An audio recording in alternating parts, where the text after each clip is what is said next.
Let's take a look at the next drill in our series with breathing and the snapback. This one's going to be a little bit different. So we're going to kind of combine a few big things here. We're going to combine our arms with our snapback breathing so that we can kind of combine those really two concepts together so that athletes can really work on this. Here are our athletes going to be doing this here with fins again, just to kind of keep everything a little bit easier as far as keeping the movement going just consistently forward. So we're going to want to make sure just we've been emphasizing the same things that we have been in our snapback series. So starting out with the legs, just again, we want to make sure toes nice and pointed so that they're feeling nice and long. Keeping again the legs up at the surface kicking. We want to watch for just a natural bend in the knee, because anything excessive means then we're going to be either kicking too deep under the body or potentially too high out of the water, and kicking air doesn't really move us forward. Here we're doing a really nice job of that. So here we've got a great indication that we are kicking from the hip. Non-stroking arm stays out in front. Now this arm can tend to drift a little bit, so that's just something we want to make sure that we're going to be giving our swimmers feedback for.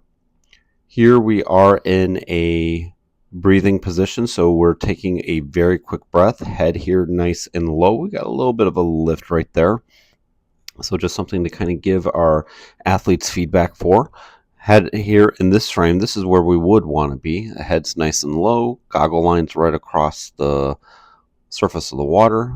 Hips and shoulders here are elevated, opposite side is down, and then we snap that head back into the water, and then we take a stroke, and then we go to the other side. So just again, so this is perfect right here. If we kind of see, and actually we actually like this frame right here, connection point for freestyle is going to be right here, right between the end of the ribs and the navel or the belly button. See where our athlete then is taking the breath, where the hand is? That's a perfect connection point right there. Really like this. This is really nice frame. Again, non-stroking arm is up at the side. Opposite side here, this is a good breathing position. So kind of see where we are right here. The edge of the goggle line, perfect right there.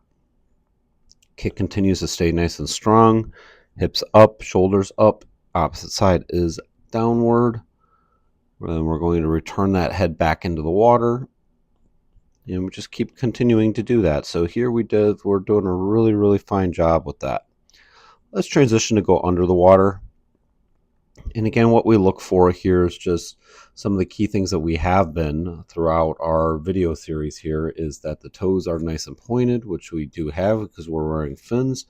We want to watch here that we're not bending too much in the knees. Allow for natural bend. We don't also want the legs to be too stiff, because stiffness is going to also prohibit us from kind of kicking very effectively. So just allow for that natural bend. That means then the kick here is going to come from the hips, which is exactly what we want. All right, now what we're going to do is we're going to take a look at the return view. So just a different perspective. Just again, watch the hands that we don't have any excessive drifting of those as we are moving through the water. Take a stroke.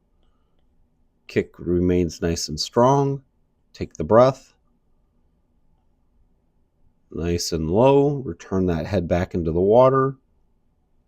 Make sure those hips and shoulders are connected and elevated. Opposite side then is down. And then we return back into the water. Take the stroke. Open up. Hips and shoulders are elevated. Opposite side here is down. Head positioning here is just again a little high. This is our swimmer's non-dominant side. So just remember there will be some differences, and just this will be areas we need to give our athletes more feedback for. And then we return, and we just keep following that same pattern. Let's go underwater and just kind of see what we see. We want to watch just that the legs are not under the body, which we don't see. Perfect. And here we take a stroke. So this would be another good opportunity to emphasize some of the things that we've talked about with the strokes as well. We're not going to go too much into that into this video just because we are focusing more on the breath.